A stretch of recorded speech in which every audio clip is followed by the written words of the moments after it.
new year has started in spectacular fashion for the 7 teams competing in the 2017-18 Volvo Ocean Race as they launch into fantastic sailing conditions up the east coast of Australia, where flat seas and strong winds have accelerated the fleet north on the 5,600-mile leg 4 to Hong Kong.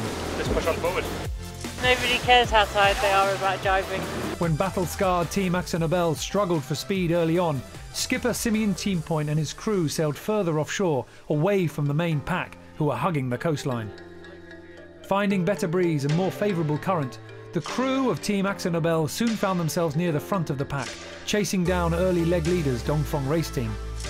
Yeah, morale on board is good. I mean, since the start, everyone's very eager. Then we had a very good first night. Everyone worked unbelievable hard. Then we played all the shifts. There was a good boat set up, so it's only Dongfeng in front of us, and hopefully it's going to give us a good setup getting into the doldrums, where for sure the cards will be on the table again.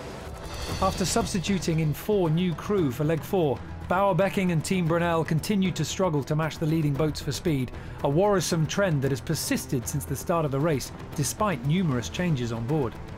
We had the feeling always when we have this 20-25 knots of breeze, we're not going as well as the other boats are going. We've seen it in all the legs so far, but it's a strange feeling, and we just know it's a bit of an Achilles heel what we're having, and we haven't cured it yet. So there's plenty of time to catch up as well, and I think that's just the way how you have to approach it.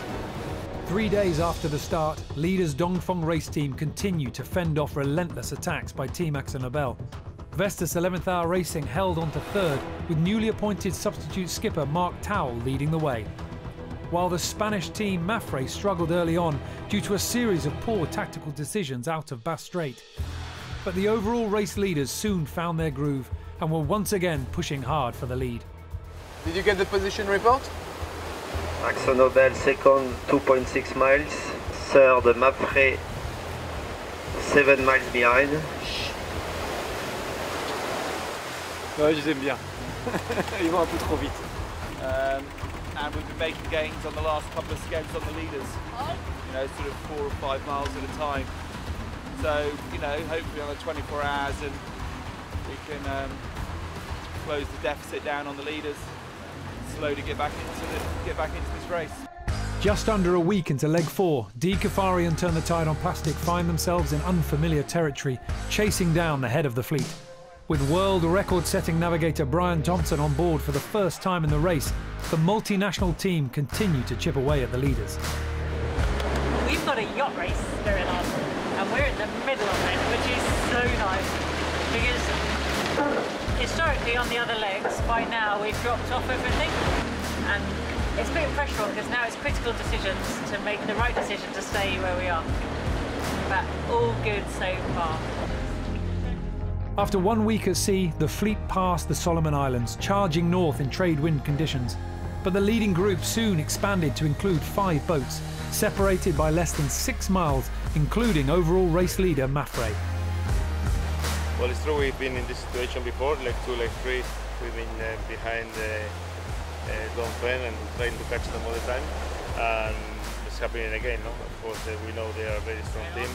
It's a lot to come, a lot of opportunities, not only for us, but for the boats behind as well. So we just need to keep sailing our boats, try not to make mistakes and try to keep it close. The wind is forecast to ease as the fleet prepares to cross the equator. That means plenty of time dealing with clouds and hyper-localised weather. The pressure on each team now is to transition quickly through this area of unstable conditions and break into the trade winds, which lie in wait to the north. This is the scenario what we call the rich get richer, and if you can keep getting north, all the new breeze is in the north. So if you get down into that wind first, and this guy gets the wind and he starts speeding off, and this guy's still doing 4 knots when this guy's doing 10, you can see it extends, but then the rich are going to get richer, and hopefully we're going to have deep pockets.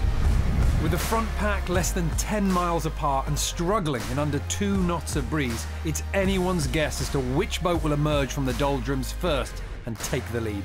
There is just over 3,000 miles to Hong Kong. The fleet is expected to finish in 8 days.